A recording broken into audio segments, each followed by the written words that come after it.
La cheminée a été installée le week-end dernier, tout est prêt pour le conclave, mais le conclave, c'est quoi? C'est la méthode d'élection du pape. Enfermés dans la chapelle Sixtine, les 115 cardinaux votent 4 fois par jour à bulletin secret. En 2013, ils sont 60 Européens, 11 Africains, 20 Nord-Américains, 13 Sud-Américains, 10 Asiatiques et un Océanien. Si 2 tiers d'entre eux s'accordent sur un nom, fumée blanche et cette phrase en latin « Habemus Papam ». Si ce n'est pas le cas, fumée noire et on recommence. Pourquoi cette méthode? Eh bien, car avant le XIIIe siècle, la désignation du pape, c'est un peu le grand n'importe quoi. En 401, Innocent Ier succède à son père, Anastase Ier. 600 ans plus tard, c'est l'emprise du Saint-Empire romain germanique sur le Vatican. L'empereur Othon III nomme son cousin Grégoire V qui le couronne à son tour.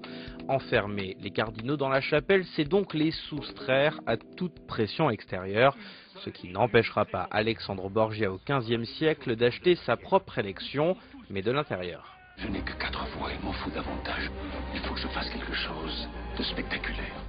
Les enfermer, c'est aussi accélérer le processus. Après Clément IV et 3 ans de tergiversation, les cardinaux ont été emmurés, mis au pain sec et à l'eau. La légende raconte que le toit a même été retiré pour les exposer aux intempéries. Résultat, Grégoire X est élu. Cet enfermement donne le nom de cette élection, conclave, cum clave, qui veut dire sous clé en latin. Et aujourd'hui, depuis Jean-Paul II, les cardinaux peuvent sortir de la chapelle et aller dormir dans la résidence Sainte-Marthe, construite pour procurer aux électeurs un logement convenable, car auparavant c'était lit de camp et confort très sommaire dans la chapelle Sixtine. Et si l'influence de la noblesse est chose révolue, les électeurs doivent toujours rester isolés.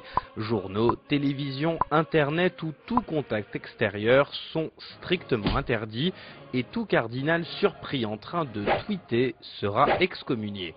Car le Vatican sait s'adapter aux technologies modernes, recherche de micro-espions, brouillage des fréquences téléphoniques et un poêle high-tech pour colorer la fumée.